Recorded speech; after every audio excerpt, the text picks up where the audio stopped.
여러분 안녕하세요. 도치경제입니다. 오늘은 대우건설의 사업보고서를 읽어보도록 하겠습니다. 첫 번째 페이지 사업보고서 표지에 보면은 2020년 1월부터 12월 31일까지 1년간의 기간에 대해서 말하고 있고요. 회사명은 주식회사 대우건설 대표이사 김형 대표이사님이고 본점은 서울 중구 을지로 170, 을지로 4가에 위치하고 있습니다. 네, 본문 로마자 1번 회사의 개요 부분부터 보면은 첫 번째로 연결대상 종속회사 개왕이라고 해서 자회사, 손자회사 중에서 지분 100%나 과반의 지분을 가지고 있어서 하나의 실체로 볼 수 있는 그런 회사들에 대해서 쭉 나열하고 있는데요. 제가 작은 회사들을 좀 빼긴 했지만 큰 회사가 별로 없어요. 이 회사 하나밖에 없는데 THT 디벨롭먼트라고 해서 베트남에 있는 부동산 개발 회사입니다. 하노이에 부동산을 개발하고 있는 그런 회사인 것 같고 이 회사가 자산 규모가 6,500억 정도 되고 나머지는 고만고만한 그런 자회사들이 위치하고 있습니다. 네, 계속 보면은 회사명은 주식회사 대우건설이고 영문명은 대우엔지니어링 앤 컨스트럭션 설립일자는 2000년에 대우에서 인적 분할 방식으로 대우건설 사업 부문이 쪼개져서 설립이 된 그런 회사입니다. 그리고 본사는 중구 을지로에 위치하고 있다라고 말씀드렸고 당연히 중소기업도 아닙니다. 그 주요 사업 내용을 보면은 이런 거를 건설하는 토목 사업이 있고 그 다음에 주택 건축 사업, 그 다음에 플랜트 사업, 그 다음에 국내 투자 개발 등등을 하는 신사업 부분이 있다라고 말을 하고 있고 연결 대상 종속회사 부문까지 가면은 호텔도 하고 철골 사업도 하고 골프장, 콘도 이런 것도 하고 있다라고 설명을 하고 있습니다. 이거는 뒤에 가서 한 번 더 자세히 설명을 드릴게요. 계속 보면은 신용평가에 관한 사항이라고 해서 이 대우건설이 돈을 빌려가서 얼마나 잘 갚을 것인가에 대해서 말하고 있는 그런 지표인데요. 2018년 부분을 보면은 부정적인 딱지가 붙어 있어요. 다운그레이드 딱지가 붙어 있는데 기적적으로 이제 다운그레이드 되지 않고 다시 되살아나서 지금은 그냥 A-, A2- 이 정도의 장단기 등급을 보여주고 있는데요. A급이니까 어쨌든 우량한 대기업이다 이렇게 판단을 할 수 있고 그래도 마이너스가 붙였던 전력이 있는 만큼 회사가 좀 나빠질 위험도 있으니까 그 점은 주의해서 보시면 될 것 같습니다. 네, 배당에 관한 사항 부분을 보면은 이 회사에 이제 주식 투자를 하시는 분들은 배당을 전혀 받을 수가 없다는 것을 알 수가 있어요. 주당 순이익이 플러스가 쭉 나는데도 배당은 계속 주지 않고 있는 그런 모습을 보여주고 있네요. 네, 이제 로마자 2번 사업의 내용 부분에 왔습니다. 대우건설이 어떤 사업을 하는가에 대해서 좀 더 자세히 설명하는 그런 부분인데요. 우선 1번 사업의 개요 부분에서 보면은 크게 5가지로 나누고 있고 토목은 도로, 교량, 이런 다리 같은 인프라 관련된 그런 산업들을 하는 걸 말을 하는 거겠죠. 그 주택 건축은 우리가 흔히 아는 아파트나 오피스텔 이런 것들을 짓는 걸 말을 하는 거고 플랜트는 오일앤가스, LNG, 리파이너리는 정유시설이죠. 페트로케미칼은 석유화학, 뭔가 이런 에너지나 화학 같은 그런 대규모 설비 투자를 하는 그런 사업을 플랜트라고 합니다. 주로 해외에서 많이 하죠. 그 외에 또 신사업이라고 해서 부동산 투자 개발, 부동산 시행업을 하는 것 같아요. 대우건설은 시공사지만 부동산 개발을 하는 디벨로퍼의 역할을 하는 거를 대우건설이 신사업으로 뽑고 있습니다. 그 다음에 건물 유지관리 보수업도 하고 시설물 관리업, 호텔업 이런 것도 하고 있다라고 설명을 하고 있습니다. 그 다음에 주요 제품 및 서비스를 다시 한번 좀 더 자세하게 브레이크다운해서 보면은 우선 토목은 교통시설로 분류를 할 수가 있네요. 도로나 교량, 다리죠. 그 다음에 지하철이나 철도 이런 걸 말을 하는 거고 주택 건축은 주거시설이 대부분일 거고 플랜트는 석유화학과 발전 2가지로 이렇게 나눠서 본 것 같고 매출 비중을 쭉 보면은 주택 건설 비중이 60% 이상이에요.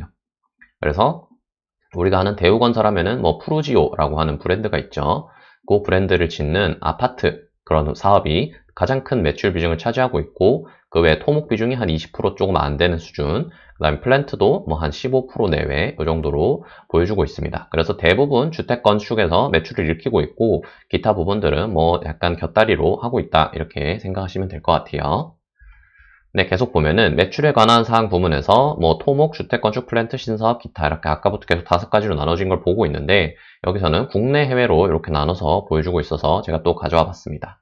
토목 부분은 이제 국내가 조금 더 커요. 해외도 있긴 하지만 국내가 조금 더 큰 수준이고 주택 건축은 거의 국내 내수 산업이죠. 내수 아파트 오피스텔을 짓는 그런 산업입니다.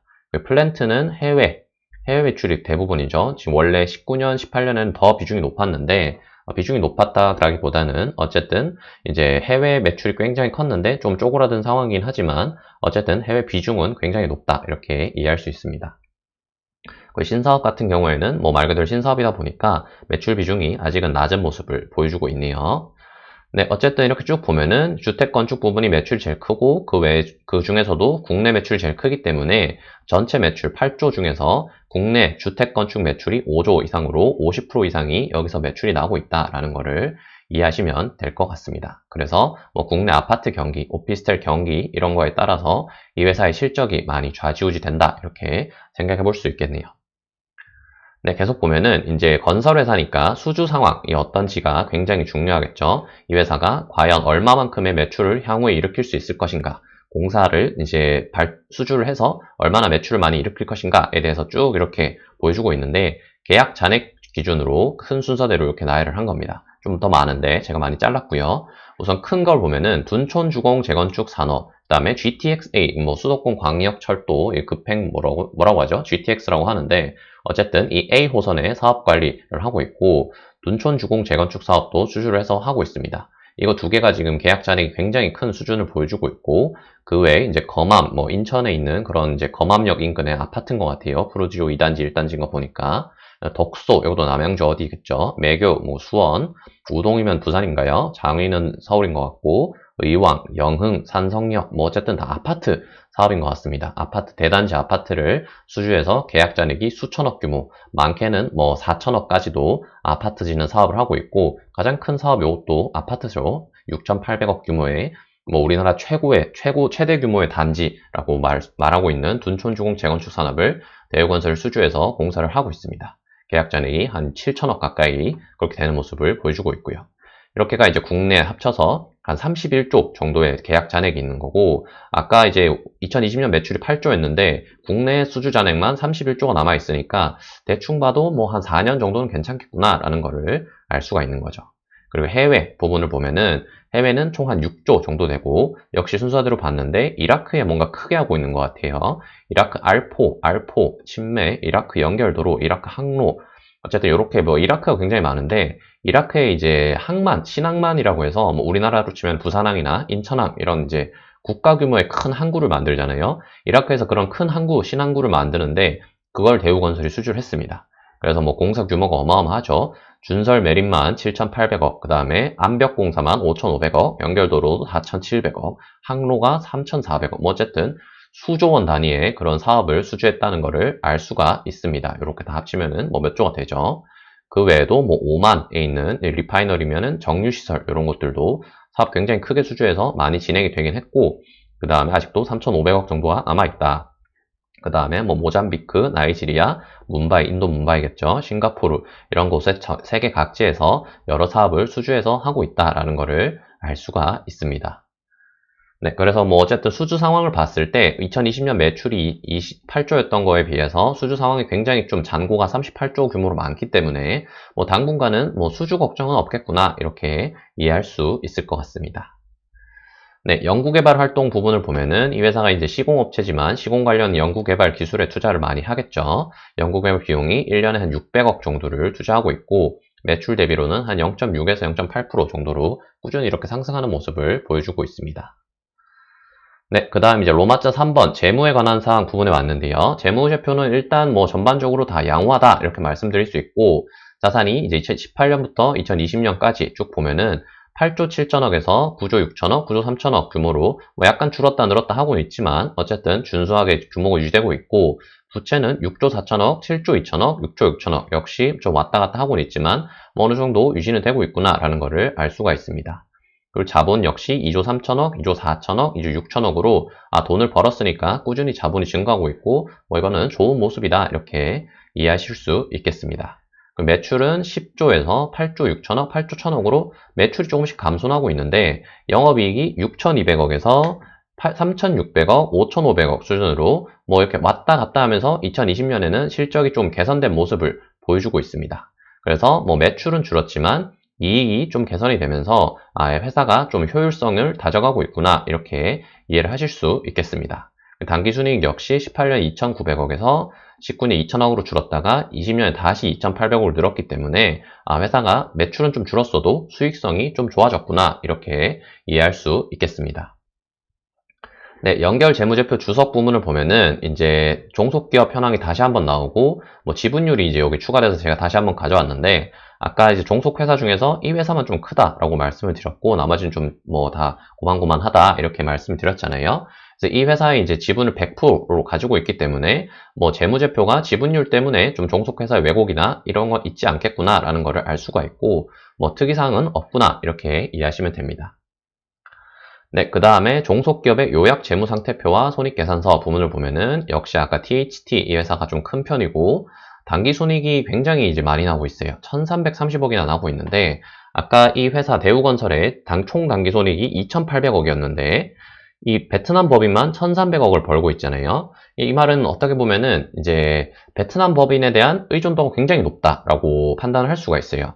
그래서 이 THT라는 회사가 하노이에서 큰 개발 사업을 하고 있는 그런 회사인데 이 사업이 좀 망가지면은 대우건설 실적에 좀 많은 악영향이 있을 수 있다. 그리고 거꾸로 말하면은 또 이제 THT라는 회사의 사업이 예상보다 더 잘 되면은 이 회사의 대우건설의 실적이 월등히 좋아질 수도 있다. 이렇게 이해할 수 있습니다. 그래서 어쨌든 뭐 사업 하나에 좀 의존도가 많이 높은 건 안 좋긴 한 건데 이 THT라는 자회사의 실적을 좀 주목하실 필요가 있겠습니다. 그 외에는 다 뭐 고만고만하죠. 뭐 그래서 별 볼 필요가 없고 요 THT 요 회사만 좀 잘 보시면 될 것 같아요. 네, 그 다음에 각 영업 부문의 매출액과 영업손익이라고 해서 뭐 토목, 주택, 건축, 플랜트, 신사업, 기타 아까 봤던 그런 5가지로 이제 분류를 하고 있는데 보면은 뭐 매출 규모는 주택, 건축이 높은 건 알았는데 영업손익을 보면은 토목은 적자, 플랜트도 적자. 근데 신사업이랑 주택 건축만 흑자 이렇게 보여주고 있잖아요. 토목이랑 플랜트는 뭐 매출 비중도 주택 건축 부문 대비 좀 낮았지만 돈을 아예 까먹고 있는 사업이라는 걸 알 수가 있습니다. 그래서 이거는 뭐 안 하느니만 못하다 이렇게 이제 좀 극단적으로 말을 할 수도 있겠지만 어쨌든 매출 규모로나 이제 영업손익 규모로나 주택 건축 부문에 대한 의존도가 굉장히 높구나라는 거를 알 수가 있습니다. 영업손익이 주택 건축에서만 5,400억 규모가 나기 때문에 전체 영업손익 5,500억 중에서 대부분의 영업손익이 주택 건축 부분에서만 나오고 있다. 이렇게 이해하시면 될 것 같습니다. 그래서 주택 경기가 꺾이느냐 아니면 더 좋아지느냐에 따라서 대우건설의 이제 앞날이 결정이 되는 거죠.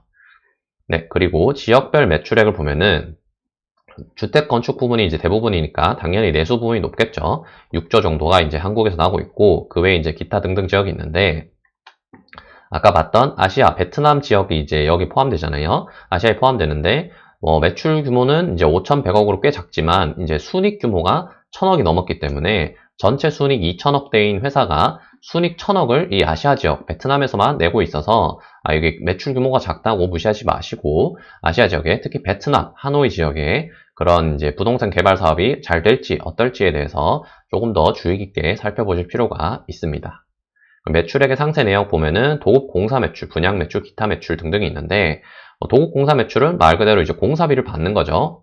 이제 시공사니까 공사비를 받아서 매출로 인식한 게 이 정도 되는 거고 분양 매출은 직접 이제 개발의 주체로 들어가서 공사를 마친 다음에 분양을 해서 매출을 내는 게 그런 이제 분양 매출이겠죠. 분양 매출도 한 1조 원 정도로 직접 분양을 좀 많이 한다라는 거를 알 수가 있습니다. 시공사인데 공사만 하는 게 아니라 직접 분양까지 뛰어들어서 분양 리스크를 지고 미분양 리스크를 지고서라도 사업을 좀 이제 크게 하고 있다 이렇게 이해하시면 될 것 같습니다.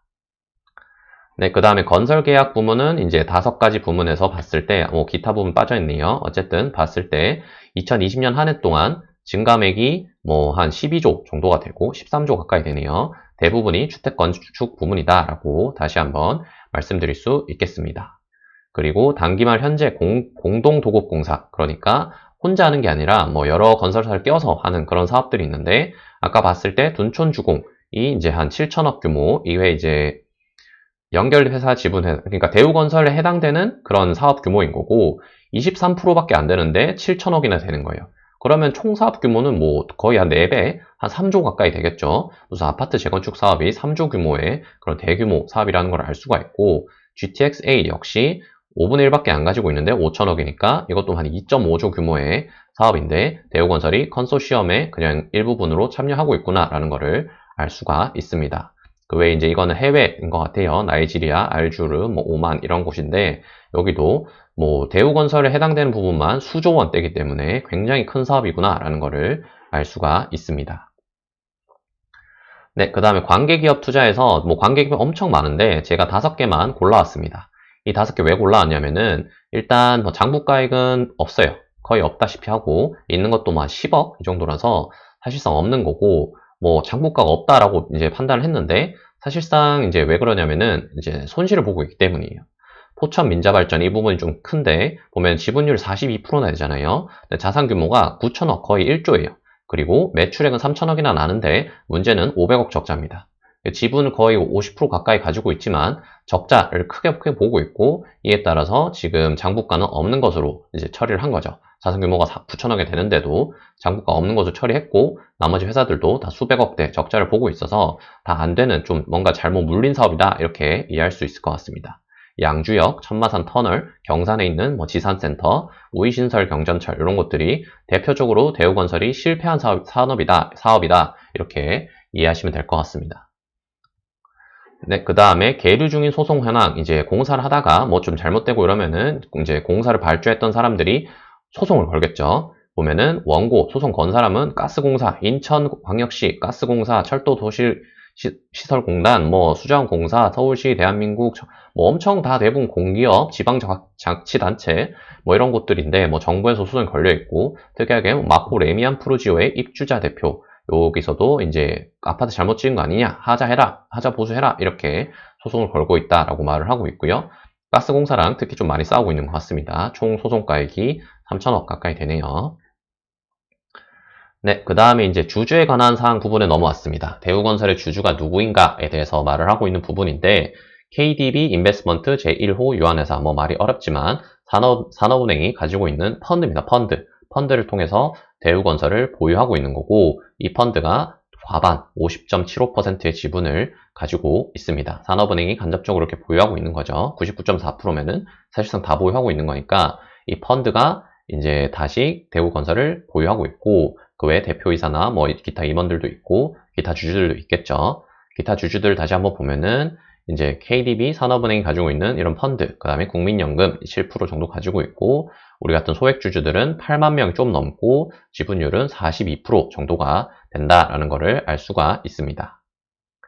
네, 마지막으로 임원 및 직원 등에 관한 사항 부분을 보면은 전체 임직원은 뭐 총 한 5,400명 정도 되고 플랜트랑 주택 건축 부문에서 대부분 남초의 현상을 보여주고 있으면서 남자 직원들이 많고요. 1인 평균 급여액은 대충 한 8,200만 원 정도 되고 평균 급여액은 신사업본부가 평균 급여액이 굉장히 높네요. 여기가 평균 근속연수도 17년 가까이 굉장히 긴 편이고 뭐 어쨌든 1억이 넘는 평균 연봉을 보여주고 있고 뭐 전체적으로는 8,200만 원 정도 된다. 그리고 소속의 파견 근로자 형식으로도 15,000명이나 와서 근무를 하고 있다라는 것을 알 수가 있습니다.